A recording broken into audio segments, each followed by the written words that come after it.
commencer le conseil du 27 août 2015. Ce conseil municipal a été déclenché, on va dire, ça paraît bizarre au premier abord, mais par l'annulation des élections de la ville de Marly-les-Valenciennes. Ça a eu une incidence sur l'agglo de Valenciennes avec ce que l'on appelle la loi NOTRe, et par conséquent, j'expliquerai tout à l'heure, ça a des ricochets sur la nouvelle composition de l'agglo de Valenciennes. Donc je reviendrai plus précisément tout à l'heure, mais c'est cet événementiel qui a provoqué cette réunion de fin août. De plus, la Voix du Nord l'a repris ce matin, les élections de Marly devaient avoir lieu le 20 et 27 septembre, sauf erreur de ma part, et elles sont reportées au 4 octobre, ce qui fait que cette réunion d'aujourd'hui, elle aurait pu se passer un petit peu plus tard. Mais bon, c'est ainsi, l'information, elle est arrivée il y a 2 jours ou 3, les convocations étaient parties, et puis de plus, on a profité de raccrocher quelques décisions de conseil sur cette réunion. Mais le cœur du dossier est bien évidemment cette loi NOTRe de l'agglo. Voilà, avant d'ouvrir la séance, je souhaite adresser mes condoléances à Madame Legrand et à Dorothée Loire pour leur décès de leur maman. Aussi une pensée pour la famille de Monsieur Mersman, la ferme qui est rue Nestor-Bouillet, Pierre qui malheureusement nous a quittés. Pour information, ces funérailles auront lieu vendredi, 14h30 à l'église, mais compte tenu du nombre de personnes qu'il va y avoir, à partir de 14h, l'église sera ouverte, et puis après c'est au cimetière de Vieux-Condé. Je voudrais féliciter mon ami Alain pour le mariage de son fils. C'est bien, ça ne nous rajeunit pas. Et aussi le mariage que j'ai eu l'honneur de célébrer de M. Raphaël Bourse, qui fait partie de notre personnel. Félicitations aussi à M. Antoine, je ne sais pas ce qu'ils ont, c'est le mois d'août. Félicitations à Antoine Boquillon et à Pierre Drotz, et aussi à Aurélie Vanhove, qui se sont paxés. Et enfin, mes félicitations pour Poppy Tourbet, Émilie, et pour la naissance de son fils Lohan, et bien sûr à Papy Hervé, ainsi qu'à Madame Audrey Daen, directrice au centre domaine, pour la naissance de son fils Gabin. Voilà. On va passer à la désignation d'un secrétaire de séance. Je vous propose, vu que la rentrée est pour bientôt, que ce soit Jean-François Smith qui s'y colle. Y a-t-il d'autres propositions ? Eh bien, sinon, je vous remercie. Donc, voilà, monsieur l'instituteur, ça commence. Monsieur le DGS, allez-y, faites l'appel. Il n'y a pas trop d'absents. Eh bien, bonsoir. Alors, monsieur Guy Bustin. Présent. Madame Caroline Di Cristina. Présent. Monsieur David Bustin. Présent. Madame Nadine Fontaine. Présent. Monsieur Hervé Tourbet. Présent. Madame Fabienne Delcourt, procuration monsieur Guy Bustin. Madame Louisette Maximovic, procuration monsieur David Bustin. Monsieur Didier Simon. Présent. Madame Ghislaine Salingue. Présent. Monsieur Jean-François Smith. Présent. Madame Adeline Ludwig. Présent. Monsieur Joël Sider. Présent. Madame Isabelle Kowalski. Présent. Monsieur Serge Forte. Présent. Madame Julia Boucla. Présent. Monsieur Jean-Luc Houbard. Présent. Madame Émilie Tourbet, procuration monsieur Hervé Tourbet. Monsieur Bernard Liégeois. Présent. Madame Nathalie Saudoyer. Absente. Elle ne vient après vous qu'il y a 4 minutes. Ok. Pas de conversation. Excusez. Monsieur Richard Sivagnac. Présent. Madame Josette Marlot. Présent. Monsieur Tadine Maximovic, procuration à Madame Caroline Di Cristina. Madame Sylvie Vachoviac. Présent. Monsieur Éric Philomètre. Présent. Madame Laura Kiestiel. Présent. Monsieur Serge Van der Hoven. Présent. Madame Thérèse Trottin. Présent. Monsieur Alain Mixte. Présent. Il est là. Madame Valérie Trelcachouan, procuration à Monsieur Serge Van der Hoven. Monsieur Franck Aga, procuration à Monsieur Michel Bedin. Madame Ali-France Brunet. Présent. Monsieur Michel Bedin. Madame Corinne Solini. Présent. Le quorum Merci. Avant d'attaquer l'ordre du jour, Madame Bouclot-Julia nous a demandé la possibilité de faire une déclaration. Je crois que cette déclaration se rattache à son courrier, lettre de désolidarisation du groupe pour construire ensemble, qui m'était parvenu en accusé-réception en date du 10 juin 2015. C'est certainement pour peut-être confirmer ce courrier recommandé qui a été transmis. C'est aussi du fait que vous n'en avez pas fait part lors du précédent conseil, je voulais mettre les choses au clair aussi bien avec la population et faire taire certaines rumeurs. Allez, des rumeurs? Oui. Allez-y, mademoiselle. Donc, je m'étais engagée en politique pour me mettre au service de la population de Vieux-Condé, en intégrant un groupe que je croyais réellement attaché à des valeurs, en vue de faire progresser la commune, dans un projet de développement réaliste. Or, je me suis aperçue, de par l'attitude de certains adjoints, que ceux-ci sont plutôt liés à leur bien-être personnel et surtout financier, sans se préoccuper des intérêts de la population. Aussi, ces divergences politiques me font douter du bien fondé des décisions prises en concertation, certes, mais sans échange constructif ni réfléchi sur les différents projets pour favoriser le bon fonctionnement de l'équipe municipale en place. J'ai décidé donc de me désolidariser du groupe pour construire ensemble, d'agir en mon âme et conscience afin de ne plus entrer dans une logique de consigne de vote. Merci, Monsieur le maire. Merci. C'est donc exactement la lecture du courrier recommandé accusé-réception reçu en mairie le 10 juin 2015. Voilà, dont acte. Merci, mademoiselle. Un autre point de modification concernant le point 6. Le point 6 faisait état d'une modification sur l'halte de garderie. Concernant ce règlement des haltes de garderie, on est en attente d'une information provenant de, alors je ne sais jamais le prononcer, donc je vais le dire comme ça, UTPAS, c'est comme ça d'ailleurs qu'on le prononce, c'est l'unité territoriale de prévention et d'action sociale. Le point est retiré de l'ordre du jour, je vous prie de m'en excuser, tout simplement parce que nous n'avons pas eu le rapport de cet organisme qui a pour but le contrôle non pas des personnes, mais le contrôle des bâtiments.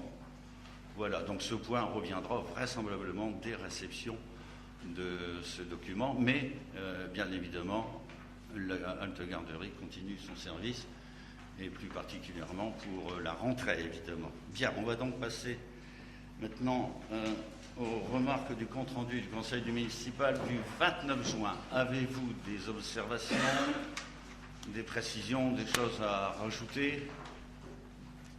Rien de spécial? Eh bien, donc, nous déclarons ce compte-rendu adopté et remerciements aux services qui l'ont établi.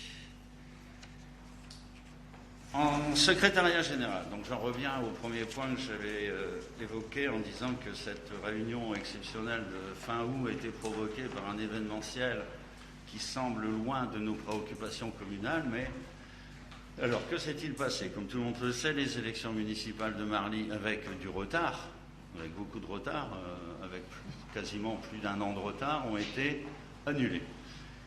De ce fait, la loi NOTRe, pendant ce temps-là, s'est mise en œuvre et l'AGLO a convoqué d'abord les maires pour simplement nous dire que nous devions appliquer le dernier texte en vigueur. Or, le dernier texte en vigueur prévoyait une modification de la composition par ville de l'AGLO de Valenciennes. Entre deux, je ne l'ai pas mis sur table, il y a une modification. Ce que vous avez eu dans votre conseil municipal précise. Par ailleurs, le projet de loi NOTRe adopté par le Parlement est en attente de promulgation. La seule modification qu'il y a, c'est aujourd'hui. Par ailleurs, l'article 87 de la loi du 7 août, vous voyez, c'est du 7 août 2015, portant sur la nouvelle organisation territoriale, dite loi NOTRe, permet à toutes les communes ne disposant que d'un conseiller communautaire au sein de l'Assemblée de pouvoir bénéficier d'un conseiller suppléant. Autrement dit, la modification du texte, c'est là qu'on a le numéro du décret, parce que le jour où les maires se sont réunis pour en discuter, cette loi NOTRe était encore en état de yo-yo, comme on dit, entre les deux assemblées, et l'Assemblée, le Sénat et l'Assemblée nationale. Alors, suite à la réunion des maires qu'ils ont constaté l'état des lieux, il y a eu une réunion de l'agglo de Valenciennes. À cette réunion de l'agglo de Valenciennes, il y a eu énormément de discussions. Il y a eu des discussions, alors brièvement. Hein.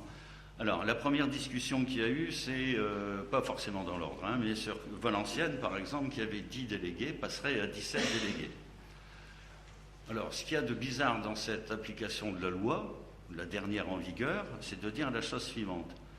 Il y a 10 délégués de Valenciennes qui ont été nommés à l'agglo, qui ont été élus, si je peux me permettre, par le peuple, vous savez, les fléchés.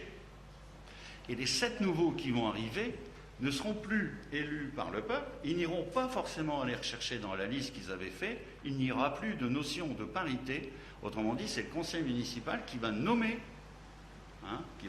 ces délégués à l'agglo. Ces délégués sont nommés par leur peuple. Prenons un autre exemple, ça fait quand même 7 personnes en plus. Prenons un autre exemple, Condé-sur-Escaut, ils étaient 3, ils vont passer à 4. Le 4e sera non plus élu par le peuple, ils n'ont pas forcément l'obligation d'aller chercher sur la liste, c'est le conseil municipal qui va le prendre. Prenons un autre exemple plus douloureux, on va dire, la ville de Tivancelles. La ville de Tivancelles avait 2 délégués, monsieur le maire, et puis Béatrice Descamps, nouvelle conseillère départementale. Il n'y a plus qu'un délégué, ce sera donc monsieur le maire. Et il y aura une suppléante qui sera véritablement Béatrice Descamps qui continuera. Pourquoi? Parce que participer à l'ensemble des réunions de l'agglo, c'est quand même difficile pour un seul homme, surtout qu'il y a des commissions. Et ce suppléant aura l'honneur et l'avantage de se maintenir au courant de la vie au quotidien de l'agglo de Valenciennes. Prenons un autre cas, qui est encore... J'ai choisi ces cas-là parce qu'ils sont assez représentatifs. La ville de Famars. À la ville de Famars, Madame le maire de Famars, Véronique Dupire, est à l'agglo, bien sûr, et son deuxième élu, c'était Francis de Bacquer, bien connu, l'avocat Francis de Bacquer, souvenez-vous de l'affaire VOM, et bien là, il sera suppléant. Or, un suppléant ne peut pas être vice-président. Donc, vous voyez un peu le schmilblick. Nous, dans tout ça, on se situe où? On se situe qu'on était 4 et on reste à 4. Et il semblerait, messieurs, dames, qu'éventuellement, on serait même obligé de se réunir pour voter qu'on était 4 et qu'on reste à 4. Alors là, on est complètement dans le délire. Mais c'est l'application de la loi NOTRe. J'ai eu hier Jean-Luc Imbert au téléphone, qui est le directeur général de l'agglo de Valenciennes, qui me dit, à ce jour, il serait logique que non, vu qu'il n'y a aucun changement, mais par contre, les techniciens de tout en haut là-bas sont en train de réfléchir si vous n'auriez pas quand même l'obligation de vous réunir. Et vous réunir, ancienne version, avant le 22 septembre. Pourquoi 22 septembre? C'était entre le 20 et le 27 septembre qui étaient initialement les dates prévues pour l'élection de la ville de Marly, entre le premier et le deuxième tour. Pourquoi? Pour que l'agglo soit au complet pour le 27 septembre, après que Marly ait voté. Parce que Marly, eux, ils vont voter leurs délégués fléchés et en parité. On a un patchwork complet de représentation à l'agglo. Ensuite, le mode de calcul pour arriver, parce que j'ai posé la question, pourquoi 4, pourquoi pas 6, pourquoi pas 3 hein? Alors, le mode de calcul est à la fois simple et compliqué. Il y a une strate qui dit qu'on est de 150 à 199 999 habitants, il en faut 56. Donc, on divise le nombre d'habitants qu'on est à peu près à 195 000, par le nombre de délégués, et on obtient un coefficient, un quotient de 3409 habitants. Ce qui fait que, quand vous regardez la liste, 3409 habitants, vous commencez à descendre à partir de fin mars. Carouble, malgré qui est inférieur à 3400, il y a quand même la notion, comme tout le monde, j'espère qu'on est autour de la table, du plus fort reste. Hein. Donc, à partir, vous voyez, en dessous, à partir de fin mars, on descend à un délégué plus un suppléant.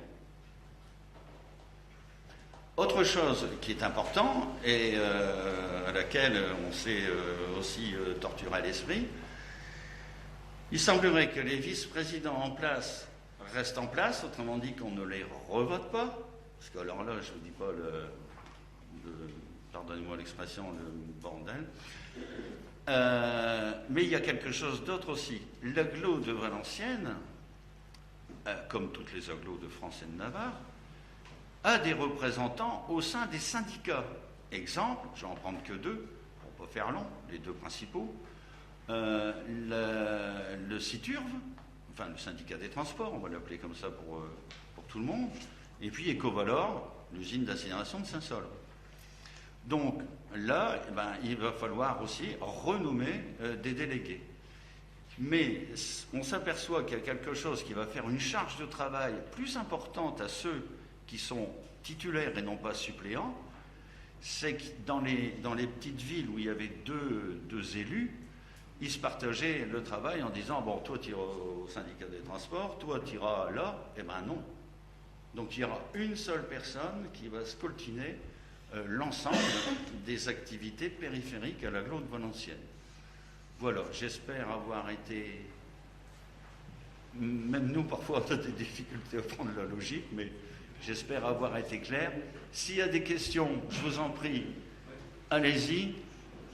C'est le moment, c'est l'instant. Et ça a été alimenté pas mal par la Voix du Nord, mais aujourd'hui, nouvel événement, vous l'avez lu, hein, la date des élections de Marly a changé. Et le sous-préfet entre deux est parti, enfin voilà. Je vous en prie. M. Van der Waal. Oui, je vais prendre la parole, monsieur le maire, car, comme vous l'avez dit, c'est une délibération qui est au cœur de ce conseil municipal. Donc, nous approuvons la base de l'accord proposé par l'agglo, qui permet aux petites communes d'être toujours représentées par deux délégués, même si c'est un délégué tutélaire et un délégué suppléant. Ouais. Sachant que si on avait appliqué le dispositif de droit commun, les petites communes n'auraient eu qu'un seul siège. Néanmoins, nous sommes contre cette proposition présentée aujourd'hui, car nous estimons que la ville de Vieux-Condé, ville de plus de 10 000 habitants, est sous-représentée. En effet, quand on regarde le tableau, on a toujours 4 conseillers communautaires, alors que les autres villes de plus de 10 000 habitants en ont 5, voire 6. Donc elles ont gagné, toutes ces villes, 1 ou 2 sièges. Et comme vous le dites, à l'agglo, il y a beaucoup de commissions, plus on est nombreux, plus on peut se répartir finalement la tâche. Évidemment. Comme cela est indiqué dans le rapport, il s'agit d'un accord local. Tout à fait. Hein, engagé entre les communes et Valenciennes Métropole. Oui. Au vu de l'article du CGCT, 5000 et quelques. Hein. Sans entrer dans les notes de calcul, nous prenons en compte 2 éléments. Premier élément, le conseil communautaire de Valenciennes Métropole ne peut dépasser 92 sièges. Ça, c'est la loi d'après les règles de calcul. Deuxième élément, le ratio de représentation d'une commune doit être compris, suivant la règle de calcul que vous avez sous les yeux, doit être compris entre 0,8 et 1,2. Oui, c'est le tunnel de 20%. Tout à fait, entre 0,8 et 1,2. Sur la base de 90 sièges, le nombre retenu que vous avez validé, le calcul donne pour la ville de Vieux-Condé 0,84. On est supérieur à 0,8, donc c'est bon. D'accord. Mais sur la base, non pas de 90 sièges, mais de 91 sièges, ce qui était possible pour Valenciennes Métropole, eh bien, si l'on fait le même calcul, le calcul donne 1,04. Donc inférieur à 1,2, le compte est toujours bon et nous aurions 5 sièges et non 4 sièges. Donc vous avez accepté cet accord et nous vous demandons pourquoi vous avez accepté cet accord où la ville de Vieux-Condé est sous-représentée. Alors qu'avec 91 sièges, et j'ai fait le calcul, c'est simple, avec XL, les autres villes finalement ne perdaient pas d'autres sièges. Oui, alors ce qu'il y a d'intéressant dans le cheminement On l'a défendu, bien évidemment, on en a discuté, on est revenu, on a repris les chiffres, on a repris les textes de loi. Ce qui m'étonne, c'est que dans la première réunion des maires, il n'y a eu que 2 personnes qui sont intervenues. Marc Bury, maire de Petite-Forêt, et votre serviteur. On est intervenu pourquoi? En disant, attendez, nous, il nous faudrait absolument la démonstration magistrale de la manière dont on arrive à cet accord local. Tout en sachant que Petite-Forêt est dans le même cas que nous, inchangé, et on voulait avoir des explications. De là, on nous a promis d'avoir des explications. Explications ont été données lors du conseil communautaire, et c'est même très rare. Vous qui êtes un ancien de l'Aglo, vous le savez bien, Monsieur Jean-Luc Imbert s'est fait applaudir. C'est la première fois qu'on applaudissait un intervenant administratif. Il a fait une démonstration assez compliquée. Et qu'est-ce qui s'est passé à la fin? Comme dans toute assemblée, on est passé au vote. Entre parenthèses, M. Franck Aga était absent pour motifs qui lui sont personnels. Il avait donné procuration à M. de Quérochin, Joël, voilà, à M. Gaillet, et le maire... Mais si, M. Joël Gallier, Monsieur Franck Aga et M. Gaillet sont du même groupe, c'est bon, enfin... fatigant. Donc le vote s'est passé, mais avant de voter, donc intervention une nouvelle fois de Marc Bury qui dit, attendez, moi je veux bien voter, mais je veux bien voter pour, mais je vais m'abstenir parce que je ne comprends pas. De là, boum, rebelote, intervention, explication, pendant une demi-heure, 3/4 d'heure, parce qu'il faut suivre, à la fin on ne comprend même plus les questions qu'on a posées. Et pour finir, à l'unanimité, tout le monde a voté pour. Voilà. Aussi bien l'ensemble des groupes déclarés que les groupes non apparentés. Donc il y a eu un vote sur ce nouvel accord local, et c'est pour ça qu'on revient devant les conseils municipaux et que nous restons à 4. Voilà. Mais ce que je ne comprends pas, c'est pourquoi la ville de Fécondé n'a pas demandé 91 sièges au niveau de l'Aglo, c'est qu'il lui aura permis d'avoir un siège complémentaire. Mais d'après les textes en vigueur et le mode de calcul, 91 sièges, c'est pas possible. Mais si. On le voit bien dans la colonne de répartition de droit commun. D'accord? Et on voit bien dans la... C'est Marc Bury et moi qui avons réclamé cette colonne du droit commun. Parce que si on n'avait pas cette colonne de droit commun, on ne pouvait pas connaître l'incidence exacte de l'application de l'accord local. Par exemple, Valenciennes s'est targué de dire, de 10 on passe à 18, mais on a préféré l'accord local pour être à 17, pour continuer à représenter les petites villes et dire qu'on sera auprès d'eux. Tu parles. Les petites villes auprès d'eux, Monsieur le vice-président de l'Aglo, qui est plus au cœur du problème. Une précision quand même dans la méthode de calcul et surtout dans le nombre de 90 au lieu de 91. C'est Valenciennes Métropole qui indique le nombre de 90, c'est-à-dire qu'on décide d'abord du nombre de délégués, les 90, et de ces 90, on part sur la répartition du calcul et la représentativité en nombre de délégués par commune. Alors, pour ne pas être trop compliqué dans l'explication, ces 90 ont été notés pour permettre aussi d'avoir 18 suppléants en termes de perte pour les petites communes, puisque ça a été souligné par beaucoup d'élus, quelles que soient les tendances et les tailles des collectivités, où on a tous regretté la perte du nombre de délégués des petites communes. Ça veut dire quoi? Ça veut dire que dans la vie de tous les jours, on va perdre en représentativité beaucoup de petites communes qui ont perdu un nombre de délégués, c'est-à-dire à partir de Crépin, ce qui fait en nombre de communes la majeure partie sur les 35 communes. Donc les 90 nous ont permis d'avoir 18 suppléants, mais ça a été décidé avant de faire la répartition des sièges dans les communes. On a d'abord décidé des 90 plus 18 et après la formule de calcul a été appliquée. Mais en effet, si on appliquait 91, on aurait pu être supplémentaire. D'ailleurs, ces 90 font perdre à la ville de Valenciennes un poste sur le nouvel accord local. On ne va pas rentrer dans le détail technique, mais par rapport au droit commun qui s'appliquait, la ville de Valenciennes aurait pu en avoir 18. Le fait d'accepter l'accord local, ils en perdent un. Ils n'en gagnent que 7, plutôt, je devrais dire ça comme ça, au lieu de 8. Donc cette redistribution des postes a été faite sur la base des 90 plus les 18 suppléants qui ont une représentativité uniquement en commission, hein, qui ne peuvent pas être ni vice-président, ni président de commission ou autre. Non, ils ont la présence, la représentativité.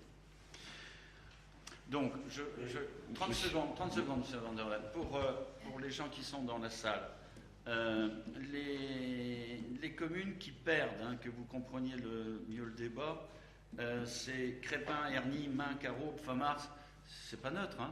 Prouvy, Soltin, Sebourg, Prézot, Aubry, Vic, Curgy, Artres, Étreux, Quérénin, Verchin-Maugret, Odomé, Tivancel, Romby, Rouvigny, Montchaux-sur-Écaillon, Saint-Hébert. Donc vous voyez, c'est quand même une représentativité géographique, mais aussi en population relativement importante. Hein. Je vous en prie, M. Van der Ven. Oui, j'ai bien écouté M. David Bustin, mais moi aussi j'ai la délite de l'agglo. Hein. On retrouve bien sûr les 56 dont on a parlé précédemment, on retrouve les 18 dont vous avez parlé. Et puis après, comme on est sous la forme de l'accord local, hein, on fait 56 plus 18, on multiplie par 1,25, voilà, et on a 92,5 arrondi à 92, le nombre maximum de représentants, le nombre maximum. L'agglo, on a pris 90, elle aurait pu en prendre 91, ce qui permettait à la ville de Condé d'avoir un délégué supplémentaire, c'est ce que je m'efforce de vous dire. Pourquoi n'a-t-on pas pris ces 91? On est sous-représenté. C'est une décision qui est intercommunale, qui n'est pas liée à la ville de Vieux-Condé. C'est une décision qui est collégiale sur les 35 collectivités. C'est un calcul sur une assiette globale. On n'est pas parti sur 90 ou 91, ou peu importe le chiffre, par rapport à la ville de Vieux-Condé, puisque, encore une fois, les 90 plus 18 ont été validés en conseil communautaire, et ensuite on a redistribué les postes par rapport à ces 90 et ces ratios de calcul. Alors, on ne va pas rentrer dans le détail technique, mais le principe, c'est ça. Si, en effet, Valenciennes Métropole était partie sur 91 à 92, on aurait eu automatiquement, dans le calcul, on serait passé à un de plus, bien sûr. Bien sûr. Bien sûr, Oui. qui aurait été nommé par le Conseil. Mais je ne comprends pas pourquoi vous n'avez pas défendu cette position. Mais si, qu'on et l'a défendu. comme c'est un accord local, donc il y a bien sûr discussion entre la commune et l'agglo, et donc Oui. le président de l'agglo, et donc c'était Il possible. y a eu discussion, mais à partir du moment où le SAI était mis à 90, c'était tout. La décision et l'accord du Conseil d'État étaient sur 90.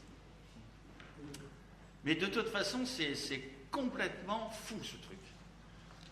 Ce que j'ai expliqué, le peuple a voté et il y a des gens pour qui ils ont voté qui ne seront plus à l'agglo et il y en a d'autres qui vont être installés à l'agglo alors qu'ils n'étaient même pas sur la liste fléchée. C'est aberrant. Aberrant. Donc, peut-être, encore une petite précision, mais peut-être qu'il y aura encore des modifications. Une dernière chose quand même très importante, parce que c'est la première fois, sauf erreur de ma part, sous la Ve République, parce que c'est au niveau national, hein, ces décisions, c'est pas spécifique à Valenciennes Métropole, c'est la première fois que le Conseil constitutionnel fait, quand on a élu les collectivités, on a élu des listes, on s'est présenté et on avait un ordre avec les premiers désignés en délégués communautaires. Comme chaque liste, qu'elle ait été élue ou pas, il y avait une désignation du nombre de délégués communautaires. Ça veut dire que pour la première fois, le Conseil constitutionnel, quelque part, annule cette validation, puisqu'on a des communes où il y avait des listes où il y avait 2 délégués qui ont été élus, et aujourd'hui le Conseil constitutionnel, avec sa décision de 2014, nous fait faire marche arrière et dit à certaines communes, vous allez devoir en retirer. C'est bien la première fois que le suffrage de la population n'est pas respecté par l'État lui-même et son Conseil constitutionnel. Ça, on l'a signalé. Toutes les forces politiques, d'ailleurs, l'ont signalé à Valenciennes Métropole. On en a fait même un courrier au président de la République pour le dénoncer. On est bien d'accord, plus symboliquement qu'autre chose. Mais c'est quand même la première fois que le Conseil constitutionnel vient faire de l'immixtion dans une élection qui est derrière nous, avec des délégués communautaires qui, pour la première fois, ont été élus au suffrage et qui, pour la première fois, vont être retirés de ce suffrage. Donc on a quand même une immixtion de l'État dans la volonté du peuple, et beaucoup de groupes représentatifs ont souhaité le signaler. Voilà, c'était la dernière remarque. Alors, il faut espérer que les nouvelles élections ne porteront pas, sinon, rebelote, on efface tout, on recommence. Donc, Ce qui a été dommageable dans cette affaire, c'est la décision tardive du Conseil d'État vis-à-vis de la ville de Marly. Si ça avait été fait dans des délais normaux, la loi NOTRe n'était pas applicable et on restait comme on était. Mais que voulez-vous? C'est comme ça, c'est comme ça. S'il n'y a plus d'autres questions pour alimenter le débat ou des informations, ou des questions, des éclaircissements, on va donc passer au vote. Est-ce qu'il y a des abstentions, des avis contraires? Des avis contraires. Avis contraires. Avec vos procurations, c'est l'ensemble du groupe. Hein. L'ensemble du groupe plus Madame Gaucla, Julia, et puis c'est OK. Donc je vous remercie. Mais comme je me dis Aftaboui, attendez-vous à savoir que peut-être on sera obligé de se revoir. C'est un feuilleton qui n'est pas terminé. Bien, ensuite, on va donc passer à ces rapports. On s'est permis de mettre les rapports d'activité du SIARC. Donc le SIARC, moi je vais vous le lire parce que je suis au SIARC. Je vais vous lire aussi le rapport du SEV et je vais demander à Madame Fontaine de nous dire le rapport du CITUR, étant donné qu'elle est... Tiens, voilà un exemple, Madame Fontaine au CITUR. Il y aura vraisemblablement des modifications sur cet organisme qui est l'autorité organisatrice des transports. Je tiens à préciser à l'honorable Assemblée que le document, je ne veux pas vous le lire, on a fait un condensé sur le SIARC, on a fait un condensé sur le SEV et sur le CITUR. Néanmoins, ces documents sont à votre disposition au service généraux, administration générale de la ville. Alors, rapport d'activité du délégataire au effort pour l'exercice 2014, on est toujours un an N-1. C'est le syndicat intercommunal d'assainissement de la région de Condé qui, il y a 12 895 clients, pas habitants, clients, compteurs, sur les communes de Vieux-Condé, Condé, Fresnes et Copon. Ces communes ont confié la gestion du service assainissement au SIARC par un contrat d'affermage en février 91. Le curage préventif à Vieux-Condé, c'est 7022 mètres linéaires. La situation. La station d'épuration de Fresnes 1, capacité 14 500 équivalents habitants, et station d'épuration de Fresnes 2, capacité 26 100 équivalents habitants. Taux de conformité 100%, idem qu'en 2013. 980 742 mètres cubes ont été collectés auprès des 12 895 usagers assujettis à l'assainissement.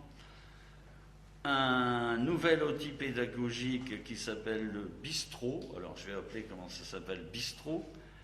B-I-S-T-R, plus loin E-A-U, un Bistro. Donc pour information, parce que je vois qu'il y a des présidents d'associations, c'est quelque chose de très intéressant. C'est un véhicule de type, comme Monsieur le Premier, l'ancien estafette. Merci Joël.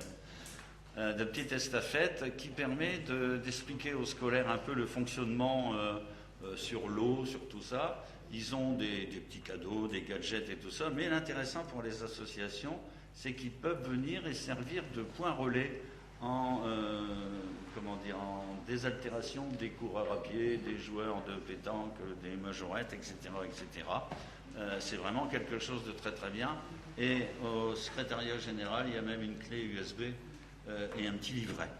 C'est un nouvel outil pédagogique, le bistrot, qui pourra être déployé sur des marchés des communes adhérentes au syndicat, donc Vieux-Condé bien sûr, les écoles, les associations sportives, et il permet de sensibiliser la population aux éco-gestes, à la qualité de l'eau du robinet et aux économies possibles. Voilà. Il n'y a pas de vote, bien sûr, c'est un rapport d'activité. Y a-t-il des questions sur ce sujet? Le document est à votre disposition. Donc je vous remercie. On va passer maintenant au SEV, c'est le syndicat des eaux de Valenciennes. Vous voyez le paquet encore à votre disposition, bien évidemment. Alors, 25 communes du syndicat sont réparties. Les réunions ont lieu à Try-Saint-Léger, c'est là qu'il y a l'élection de domicile. Les 25 communes sont réparties en deux périmètres, élus de la fusion du CIRVAEP et du SIDERC. Alors, la compétence du syndicat, c'est quoi? C'est la production et la distribution d'eau potable aux 82 507 clients sur le territoire du syndicat, soit environ 200 000 habitants, 201 990, pour une consommation totale facturée de 8 55 873 mètres cubes. Cela représente environ 109 litres par habitant et par jour. Eh ben, le périmètre du SIDERC, le prix est légèrement en hausse de 1,1%. L'unité de production, le syndicat dispose de 7 stations de production qui ont fourni en 2014 11 662 772 mètres cubes d'eau traitée. Pour le périmètre de l'ex-SIDERC, c'est-à-dire nos collectivités. Rendement du réseau. Sur le périmètre SIDERC, le rendement du réseau est de 75%, contre 72,40 en 2013. Cette légère hausse est due à une meilleure surveillance grâce à la sectorisation et un indice de perte linéaire satisfaisant. Il faut aussi préciser, pour information, pour être clair, que ces pertes d'eau ont été générées par l'arrivée du tramway, où il y a eu forcément, comme dans tout chantier, des accrochages avec des pelles de canalisation qui ont provoqué quelques mètres cubes de pertes. Conformité des analyses, ce qui nous intéresse le plus, bactériologie 100%, chimique 100%. Une pollution au chlorure de vinyle a été détectée sur le forage de Fresnes-sur-Escaut, celui qui se situe entre la route de Fresnes et Vic. Celui donc a été utilisé comme barrage afin d'éviter la propagation de cette pollution. Un processus de dépollution est en cours et devrait se terminer en 2015. En ce qui concerne les branchements plomb, 115 branchements ont été remplacés en 2014, dont 63 à Vieux-Condé. 382 branchements restent à remplacer d'ici fin 2015, dont 107 à Vieux-Condé. Renouvellement des canalisations. 2476 mètres linéaires de réseau ont été renouvelés, dont 435 mètres linéaires dans le cadre de la rénovation de la cité Taffin, bien évidemment, et prise en charge par la ville. Le taux de satisfaction générale de la clientèle du service est de 89%. Le rapport complet est consultable au secrétariat général. Voilà. Avez-vous des questions sur ce rapport d'activité qui est à votre disposition? Pas de questions, donc on va donc passer, je vais passer la parole à Madame Fontaine, qui est déléguée par l'agglo de Valenciennes auprès du CITUR pour le rapport d'activité de 2014. Sortez, Madame. Oui, mais seule différence que c'était pas prévu, je ne l'ai pas pris. Alors je ne saurais pas vous dire. C'était pas prévu que j'allais parler. Mais lorsqu'on oui, mais est qu'on délégué, est président, oui, d'accord, délégué. Madame Fontaine, si vous ne voulez pas, je vais le faire. Hop, à dégager. Merci. C'est rien. Lorsqu'on est délégué d'une structure, la structure discute en réunion pour dire, voilà, vous avez obligation dans votre mandat de dire ceci, et ce rapport est transmis, ainsi que le petit récap qu'on fait. Mais c'est rien, la prochaine fois, ça ira mieux. Si prochaine fois il y a, parce qu'avec ces changements à l'agglo, oui, d'accord. Soyons vigilants. D'accord. Bien, donc je vais lire comme ça au pied levé le rapport. Compris, hein. Alors, rapport du CITUR. Je vous rappelle que le CITUR, c'est l'autorité organisatrice des transports. Hein. Ce n'est pas eux qui conduisent les bus, si vous voulez. Hein. L'actuel CITUR est un syndicat issu de la fusion, un syndicat mixte, hein, pas Alain. Hein. Un syndicat mixte, c'est ému de la fusion du CITUR et du CIPES. Le CIPES est le syndicat intercommunal pour la promotion de l'enseignement supérieur. Et le CITUR, c'est le syndicat intercommunal des transports urbains de la région de Valenciennes, de mémoire. Hein. Il regroupe aujourd'hui 81 communes qui forment le périmètre des transports urbains sur une superficie de 630 km². Ce dernier est composé bien évidemment de la CAPH, c'est-à-dire la communauté d'agglo de Saint-Amand, 46 communes, on va dire Monsieur Bouquet, et de la CAVM, l'agglo de Valenciennes, Madame Létard, comme présidente, c'est pour une référence, ses compétences. Le CITURB est l'autorité, c'est ce que je disais, le CITURB est l'autorité organisatrice des transports urbains au sein du périmètre des transports urbains. Ses missions, l'étude, l'organisation et l'exploitation des transports urbains, la réalisation des infrastructures nécessaires au transport collectif, la mise en œuvre des dispositions du plan de déplacement urbain, vous allez souvent entendre ce mot, le PDU, et l'approbation, le suivi, la modification et la révision du schéma de cohérence territoriale. Sur les travaux, sur la ligne T1, la première ligne, réalisation d'un tourne à gauche au milieu de la rue Villard à Denain, bon, ça ne nous concerne pas, mais ça fait partie de l'activité générale du CITURB, afin de désengorger le carrefour de l'espace Villard, aménagement de la station Jean Dulieu à Denain, la T2, finalisation des aménagements après la mise en service commercial, modification du P+R, ça veut dire parking relais, c'est-à-dire vous déposez votre bagnole et en relais vous prenez un autre mode de transport, en l'occurrence le tramway à Saint-Amand, ou le bus. Indemnisation des professionnels riverains. Alors ça c'est particulier. Je connais bien le fonctionnement parce qu'il y a quelques années, c'est moi qui étais élu, qui s'en occupait. Le plan de déplacement urbain, indemnisation, voilà. Suite à la fusion des deux syndicats, le CITURB va réaffirmer le principe d'un mécanisme d'indemnisation des professionnels riverains subissant une baisse significative de leur chiffre d'affaires pendant la période des travaux. Autrement dit, si vous avez en tête la ligne de tramway Vieux-Condé-Valenciennes, en particulier sur Bruay, ça a été hard, il y a des commerçants qui, pendant les travaux, n'ont pas pu exercer leur activité ou ont eu une diminution significative de leur chiffre d'affaires suite à des difficultés d'accès à leur commerce. Là, en 2014, la commission a examiné 89 dossiers, parce que c'est très hard, très dur comme étude, pour un montant d'indemnisation de plus de 550 000 €. Autrement dit, il y a des commerçants qui ont été indemnisés sur des pertes d'exploitation justifiées par leur comptable, etc., à hauteur un peu plus d'1 demi-million d'euros. D'autres dossiers sont en cours. Le plan de déplacement urbain a été adopté en décembre 2014. Il est défini pour 10 ans, l'organisation des transports des personnes et des marchandises, de la circulation et du stationnement sur les 81 communes. Son objectif est de développer la mobilité durable. Je crois qu'il y a une modification importante suite à l'intervention de mes amis maires de Audomet, Tivancel, Saint-Hébert et Ernie sur une nouvelle ligne 111 pour la rentrée scolaire. C'est sur notre site internet de la ville, je l'ai fait mettre parce que ça va pas... La ligne 100 tout juste, oui, c'est une nouvelle. Ça va apporter pas mal d'améliorations, mais à mon avis, il y a encore du boulot à faire. C'était une aparté. Le transport à la demande. En complément des lignes régulières, il existe des transports à la demande. C'est Taxival. Au sein des 4 zones, les usagers peuvent réserver un taxi affrété par Transville, soit entre 2 arrêts situés dans la zone 1, arrêt de la zone, et entre la zone 1 et la zone, et un arrêt de rabattement en correspondant avec les lignes Transville ou TER.